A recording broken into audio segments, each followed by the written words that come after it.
Bishop nke Niger Diocese, the Right Reverend Dr. Owen Nwokolo emego ka amata na diocese ahụ na ụlọọrụ South East Development Commission ga-ejikọta aka ọnụ wee lụọ ọrụ dịgasị iche iche na ewumewu dịgasị iche iche dị oke mkpa a ga-eji wee kwalite ọdịmma nke mmadụ.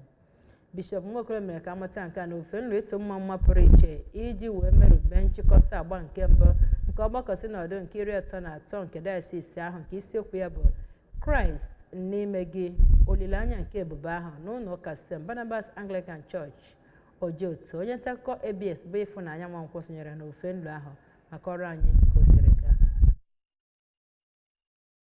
Bishop Nwokolo kenere Chineke maka ya bụ mahadum mee ka amata na njem o mere na nso a na mba Europe nakwazi America bụ nnọọ nke na-amịta ezi mkpụrụ n'ebe o metụtara ndonye ukwu nke Diocese nke Niger nakwazi Uni Niger. Mezienu ka amata na ka ekepụtasịrị Diocese atọ site na Diocese nke Niger na oge gara aga na ekwekọrịtara na onweghịzi Diocese ọzọ aka ga-ekepụta n'ọdịnso anụnwa site na Diocese nke Niger.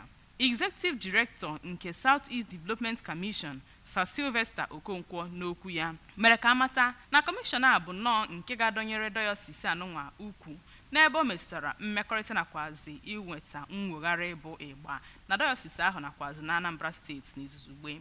Na mbụri n'okwuchukwu ya, Bishop nke Anglican Missionary Congregation Europe, Right Reverend Gideon Ilechukwu gụpụtagasịrị agadaga mwegharị dị iche iche a na-enweta site na ike nke Kraịst, ịwazi achịcha eji merube ya bụ mmemme synod, ịchụnta ego maka ịkwado ọrụ ụka, ịgọzizi obodo Ojoto bụ nnọọ ihe pụtara ihe na ya bụ mmemme nke dọsagasịrị ndị ejiga okwu ha bụ izu si na ala anụnwa nakwazi na mpụga ma bụrụ nke gụnyekwara onye bụbu Managing Director ụlọọrụ ABS Sir Amobi Adịrịka site na Ojoto. Ifunanya Nwankwọ n'akụkọ ụwa ABS.